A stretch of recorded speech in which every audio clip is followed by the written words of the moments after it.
With the 1902 season wrapped up, we see the Philadelphia Athletics fail to repeat what happened in real life with their 83 and 53 record winning the AL. It's the White Sox. This time around, 77 and 57, they are the AL champions, and they actually had to go 10 and 0 in their last 10. However, the NL with the Pirates, 96 wins, take down the 1902 championship based on record alone.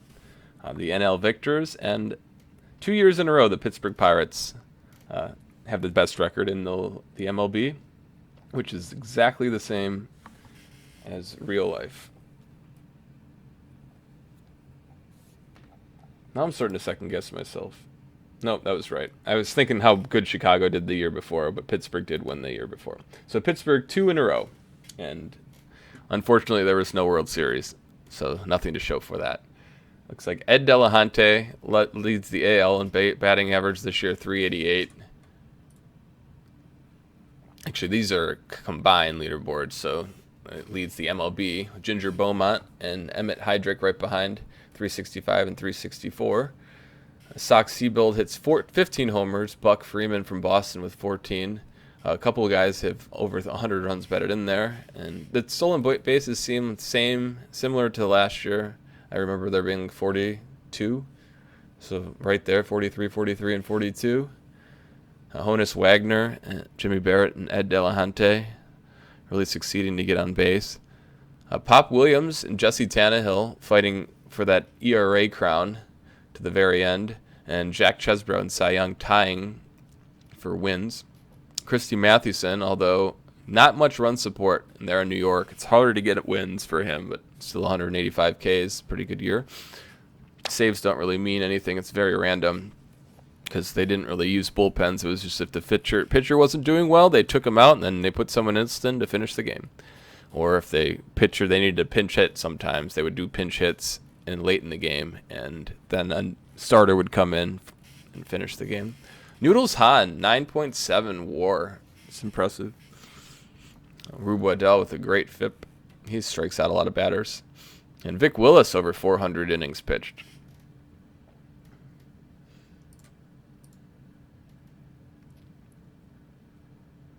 A couple of guys retired, it looks like. George Prentice and Tim Donahue. There's a lot of injuries, as always. There's some milestones to keep track of. Come and go. Move on to the standings page here. Take a look at how the teams finished.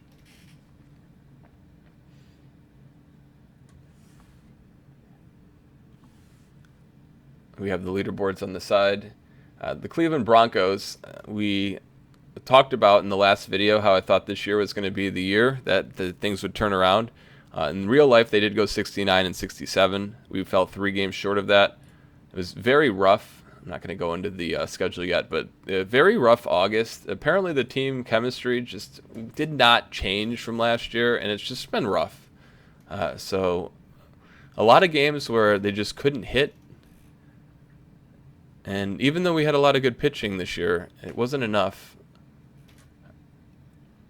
Chicago and Pittsburgh win pretty easily. I mean, 5.5 games. It wasn't really close. Cincinnati made this really close. Cincinnati finished, let's see the record. Scroll up there. Cincinnati was 70 and 70, and they finished 18 games above that. So that was pretty impressive. We were a little unlucky this year, but better in one-run games, 19 and 15, instead of 9 and 26 or whatever that mess was last year. So that changed. Very good in extra innings too. So Cleveland Broncos, there should be a little hope for next year. First year of the World Series, there's a chance. There's a chance that the Broncos can compete. That's going to be tough, but there is a chance. We'll go into the statistics now and take a little look. Similar to last year, since there's only 16 teams in the league, we will combine the leagues, and I'm going to just basically save these as screenshots. I'm not going to go through all of these, but in the future, if I ever want to look back, I can just come to these pages and hit pause if you want to take a look, a closer inspection here. So we'll go into the pitching leaders.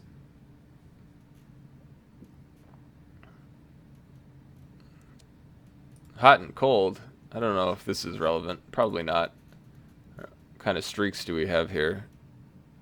An active streak, scoreless inning streaks. A lot going on. And it's projected batting, I guess, doesn't really matter, right? Because the season's over. So let's just go right into the fielding leaders. 62 errors. So the errors were very light in 1902 simulation compared to real life. In real life, there are just more errors. So they play a little bit better defense here. I wonder if that'll change with the new engine. Well, it'll be the same engine, just updated, I guess, for Out of the Park 23. As soon as that game comes out, I'll probably be buying it, and I'm probably going to import this season into the new game because I'm hoping that the simulations become just a little more accurate. I mean, that's normally what happens. They just tinker with it. They have more data to work with, and they try to make it a little more accurate. So as I get new games, I'm going to keep importing the previous game's season in. We'll just continue from the new game. There's some batting statistics for the team. Ooh, that's neat. If you right click here, you get all of this. And then you can click all of that on the fly. I didn't know that. The team pitching statistics. Give up 32 home runs. What about the fielding here? 953 percentage for the Blues. Zone rating was pretty bad. 26 pass balls. And then here's our historical accuracy. So it looks like doubles were up 7% in 1901. I think this is what this means. So compared to our simulations, the 1901, you know what? This could be the opposite. It could mean, I don't know that for this for sure, but this could mean that our doubles were up 7% compared. So it's probably basing off the real stats and how our season performed compared to that. That's what I would say. Think. Oh, they finally fixed the fielding. Oh, it's because it didn't go in. This is last year's. Nice. Because I was all confused. I was like, why is this 100%? But no, this is last year's. So these are actually pretty close. The only one that was off was double. So I'll be interested to see what next year's looks like. But that'll be updated, I'm sure, after this off season gets simulated. Are we going into the transactions page first?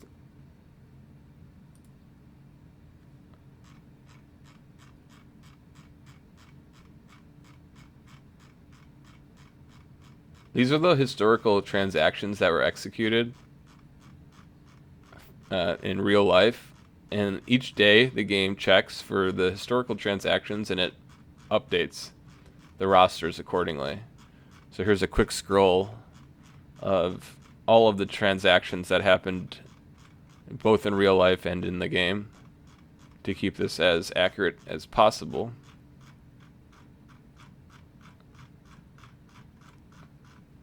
I'll probably add this in just so I have a scroll of this, and I'll take out a few things in the later parts. Like, I don't need this, so going to the reports again. The power rankings, here they are. We dropped a couple spots after not playing for a couple weeks. We went to 7th to 9th. The Cleveland team, the team that I'm in control of.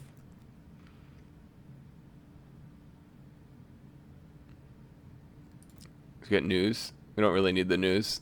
Major transactions. I think this is the one I looked at. Unless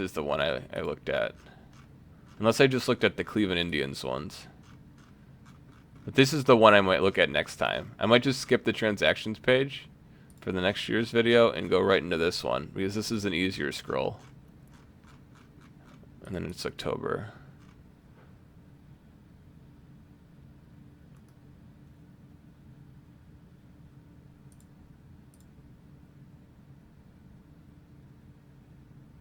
We don't need injuries.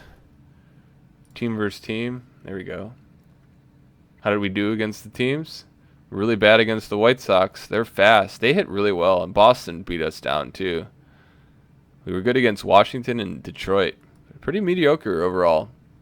Top performances of the year. Bobby Wallace with the best one as a hitter, 100. Eddie Plank. Is there a no-hitter right here? Cy Young threw a no-hitter, and it's only an 88.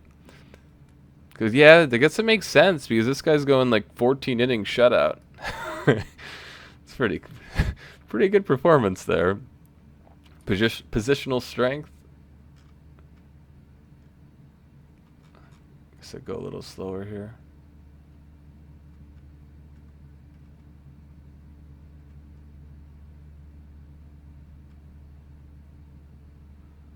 I guess the relievers and closers do not matter.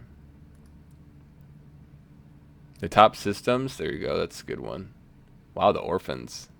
Cleveland Broncos. I'd love to see it. And the White Sox, no prospects. Here were the preseason predictions. So we did better than the prediction. 9 games better.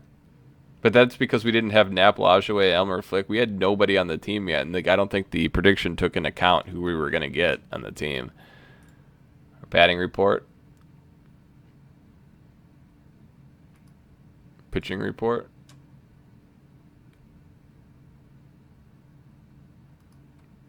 Fielding report.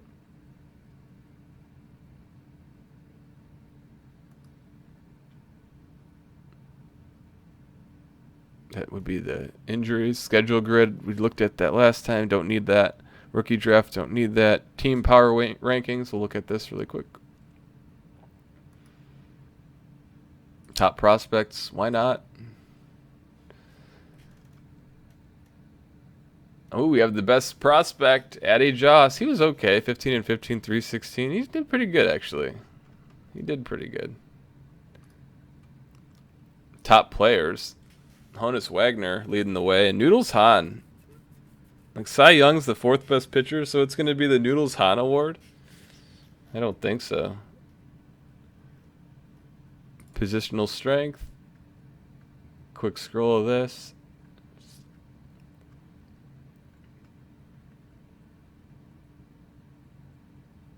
There might be someone that wants to see, like, their own team.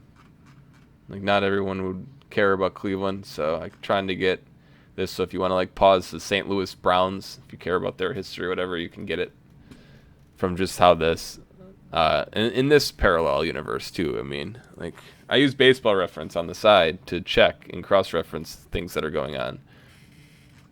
I don't need this financial report. It's kind of irrelevant. I don't know how accurate that would be anyways in 1902.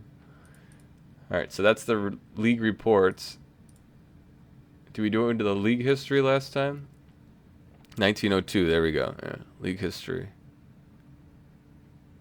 No champion, no World Series champion. Next year's the first one.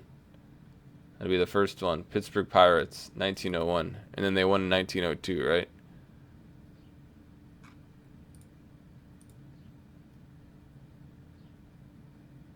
And that'll be there next year.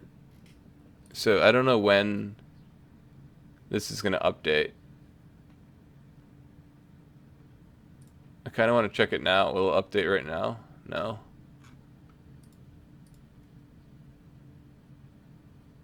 I have no idea when it actually will win.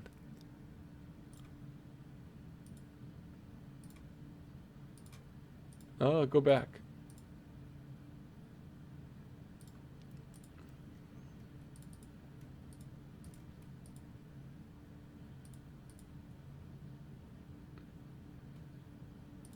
All right, well, we'll just move on.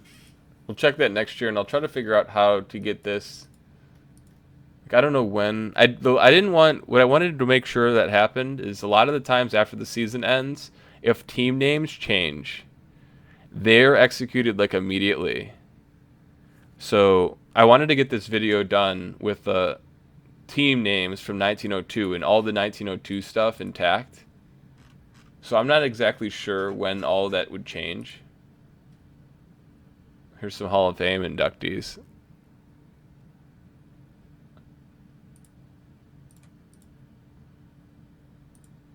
So at the very worst, we can just look at like the 1902, that page where it showed the Pirates history, 1901 champions. We'll just look at that the next year, but I'll look into it next time. I'll turn off autosave and I'll move ahead and I'll see when that page updates. All right, so here we go. We're going into the team home screen.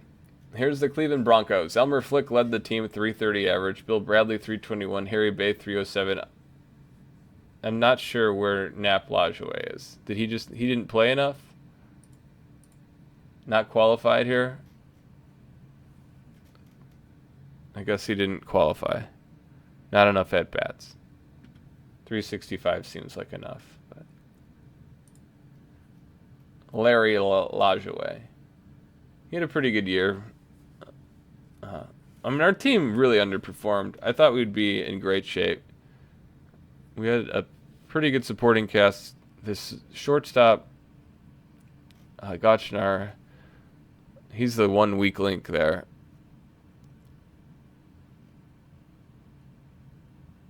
So it looks like the team history here is updated, and that's their actual record. Oh, no, never mind. That's my record from last year. Well, 1901, they finished 54 and 82.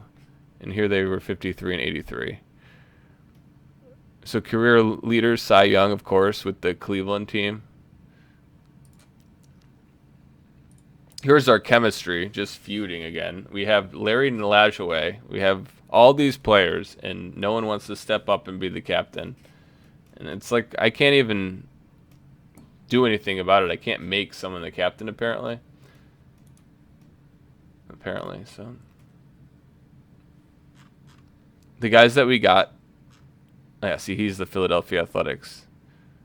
These are the guys that weren't on the team at the beginning of the year, so I haven't made baseball cards for them. There's the final team. The pitching. Final pitching. I don't really need to use this because I play the games and I don't simulate them out. Well, I simulate them, but I like manage play. So I don't have to rely on like making sure my settings take into account how I want to play. I can just play that way. Here's the statistics. We'll go through our team really quick. Here's our batting leaders. Bill Bradley had a pretty good year. He had a lot of home runs, right? Oh, Knapp had 11. Bill Bradley had 9, though. Hickman was supposed to have more, according to his stats. Didn't quite get there. Earl Moore came back down his ERA. He had a 4 ERA in the first year, even though it was 2.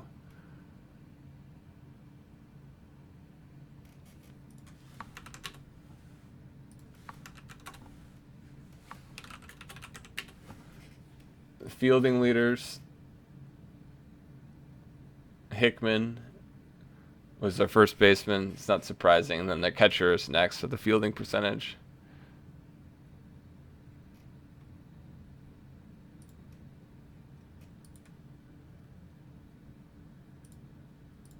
There's our history index. Sorry, can't talk. I don't need the registers or the leaders. That's too much. Draft history doesn't matter, but I'll just quickly snoop over this. Might need to get more organized with this in the future. All right, so let's go into this page, and then we're going to go team by team again really quick. Here's Chicago. Danny Green came over from the Orphans, had a really good year. 7 homers, 359 average. This team was very fast. A lot of stolen bases. The whole team can steal. First place in stolen bases, 223 stolen bases on the year. It's not too shabby.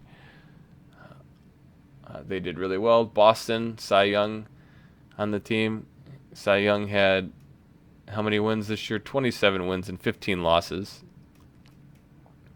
Did pretty well. Jimmy Collins led the way. He's also the manager. 345 average. Buck Freeman, 14 home runs, leading the AL.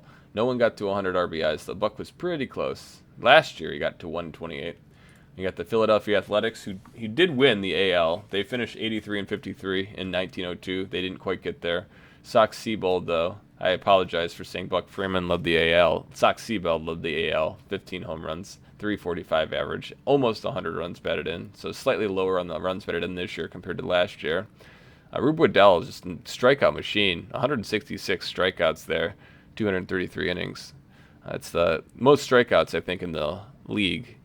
Not many pitchers are strikeout pitchers, so he must have been doing something different. He must have been eating those Wheaties. And St. Louis Browns here, Emmett Heidrich, He's really fast. He has a lot of triples. Inside the park home runs, there's 36 stolen bases. There, John Anderson did get over 100 runs batted in. Pitching was pretty good here in St. Louis. Jack Powell leading the way. Red Donahue and Jack Harper, 1-2-3 punch. And then you still had Bill Reedy, the fourth starter. And Willie Sudduth, actually. So that's, five guys. Formidable. And then Jimmy Williams, the shortstop. And that's, all these teams have good shortstops. Except my team. Gauchnar. Like, man. Jimmy Williams, 329, 6 home runs, and 76 RBIs. He won the Triple Crown on this team. The pitching was a little bit worse here in Baltimore. Joe McGinnity didn't even stay for the whole year. So their Baltimore team was way different in August and September than it was at the beginning of the year. Completely different team. And as you can see, there's so many injuries, so that might have something to do with it. We've already looked at the Broncos here. One game we finished below Baltimore. Actually, no, never mind. We just finished slightly below them in winning percentage. And then Detroit, Jimmy Barrett, center fielder. The shortstop's Kid Elberfield, but another shortstop who's pretty good. We finished a little bit above Detroit this year, and we beat Detroit up with Washington. I think 12-8. That's our best teams, our best opponents, our best performances against opponents, rather. And then the Washington Senators here. Ed Delahunty almost hit 400. He had a 388 average, so 7 WAR. He's the only player that pretty much came to play every day. Casey Patton shut us down a few times. Pretty good pitcher there, Casey Patton, but that was pretty much all they had. Al Orth got really bad. The year before, he had a 2.65 ERA, and I think it was in the NL on Philadelphia, and came over to the AL and just got shellacked. So it must have had something to do with the team as well. And we'll go into the NL really quick. Oops. How do we go to the NL? Probably just pick this. Perfect. Ginger Bowman and Honus Wagner dueling it out for the team best batting average. Honus Wagner did get to 100 RBIs. Very good player. Very, very good player. I'm excited to see what happens next year in Pittsburgh for the first World Series, because Pittsburgh did go to the World Series versus Boston. This is 1903 stuff really quick. But the first World Series will be next year, and it was a 9-game series. So if I don't make it to the World Series, and they went 77-63, the Cleveland Naps. Boston went 91-47, so we're going to have to make up 14 real-life wins somehow if we want to get to the World Series. So it's not a great chance, but there's always a chance, right? If we do not make it to the World Series, I'm probably going to simulate out the World Series in the play-by-play mode, pitch-by-pitch mode with the computer playing the computer, and I'll probably do that. I'll do that on Twitch, and then I'll maybe make highlights, or I'll maybe let the game make highlights and throw the highlight video on YouTube. That's what I'll probably do, because the game can make highlights based on the play score that it assigns, and then I can just do it that way, and that'll be quick and easy. So, moving on. The pitching here in Pittsburgh is insane. Pitching WAR 28.7, strikeouts 580 first, starters ERA 249, runs against 491, runs scored 745. Pittsburgh really had it going. We had Cincinnati though right behind them. They were supposed to be 70-70, and they completely overperformed here. Noodles on another team that has 3 people under 3 ERA, and even with that, their ERAs were 4th. So there was some good pitching going on here in the NL. Sam Crawford leading the way, but they also had a bunch of... Well, Sam Crawford had 9 homers and 102 RBIs as well. But they had a bunch of hitters. Harry Steinfeld was really good. Jake Beckley, Cy Seymour, good hitters. And the Chicago Orphans also here finish... Instead of 68 and 69, they're above their expected win total again. So 2 years in a row. After really overperforming, they came back down to life a little bit. They actually started off really bad in the season, so they must have finished really strong. Very, very underrated team. Like this, These players don't stand out individually, but they must play well together. And the pitching, again, 3 players under 3. Third runs against, second in starters ERAs. When you're going against Pittsburgh and Cincinnati, that's pretty impressive. Here's the Brooklyn Super Boss, 69 and 69. They finished a little bit worse than real life. Same type of teams, though. When you get down to these NL teams, it's like they don't have really these standout guys. Their pitching's better, it seems, in the NL. The batting's not as tough. Like this team compared to like the teams in the AL, it's not as daunting to face. And, looks like Boston Bean Eaters. They finished a little bit less, or a little bit worse than they finished in the real season. But still, they don't have much going for them at this point, so I think that this is a pretty good finish for them. Phillies, Giants, and Cardinals got really bad. The Cardinals lost all their players to the Browns, so St. Louis Browns moved. I forget where they moved from. I've got to check that out really quick.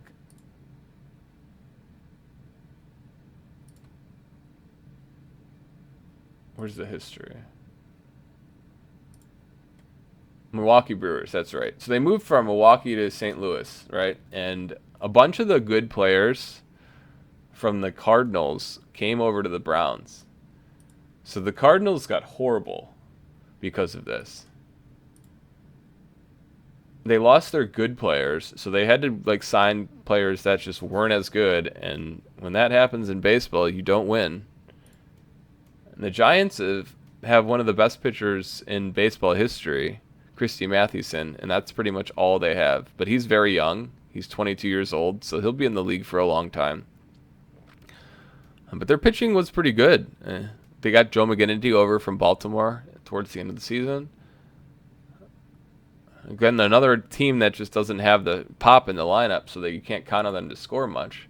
But here you got, like, instead of the Emmett Heidrick and John Anderson, and these players in the Cardinals, they turn into Homer Smoot. Kruger's your best player, and John Farrell. And it made it really tough for the Cardinals this year. They had decent pitching as well, but they're still 8th in starters ERA with 3.46. But, I mean, that's not horrible. These guys weren't bad. Mike O'Neill, Ed Murphy. Stan Yerkes was definitely the worst one of the bunch. But even he had a few good performances. And now we'll go into the detailed analysis of the Cleveland Broncos really quick.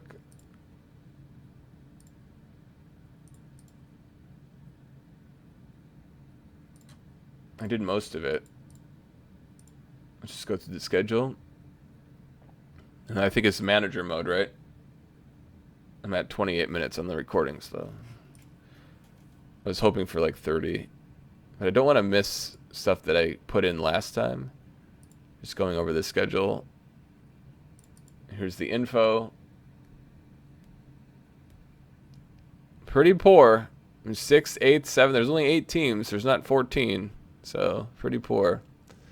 Our pitching, though. See, that's the thing I was talking about. Our pitching really came through this year, and it was just the hitting was not supplemental enough. And we already looked through this, right?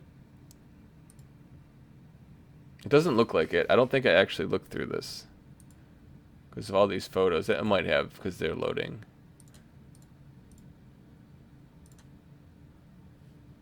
And then we'll go to manager mode, manager's office. We'll take a look at the goals. Don't suck completely. We won that, but it tells me to upgrade. I can't really upgrade. It's historical transactions. There's nothing I can do about that. The news and mail, we don't need to worry about that. Here's the manager history. So we're getting a little bit better. Maybe next year, you know. Our average went up. Our ERA went down. Runs scored went down. Runs allowed went down. Here's our achievements. Didn't add that many. It was a lot easier to add them in 1871 when you could score 30 runs because of errors and teams playing players who couldn't field in positions. And then there's the manager's options. So that'll do it for 1902. We have 1903 right around the corner. Live streams of that season will most likely start tomorrow. What I'm going to do at this point, off stream, I'm going to prepare the 1903 season, make sure it's all set, make sure that the World Series is all ready to go, best of 9. And we will start 1903 tomorrow. I'm going to try to make a push to do a few seasons here in the next month or two. I have it down that I can do it pretty fast. As long as I start early in the day, it's pretty easy to get it done. So look for the baseball games to probably come in bulk earlier in the day. And if I play later in the day, it'll probably just be 1 or 2 games. So there'll be a chance that if I do an early stream, we'll do a round of PGA golf and then another games of this. And then at the end of the night after, if I do another stream on that night, I might do like one extra game. But that's probably the plan, to play the bulk of the games in the morning and then a game or 2 at night if I'm feeling it. So thank you so much for watching. 1903 is right around the corner. The first World Series. I am very pumped to see what happens with the Cleveland team. If the Cleveland Naps can change their team chemistry, can they do it? Can they change the team chemistry, turn it around, and start fresh? Because if we're going to have bad chemistry, I don't know if the Cleveland franchise is going to be able to get 2 World Series. So the ultimate goal here is to get the third World Series for Cleveland before we catch up to present day.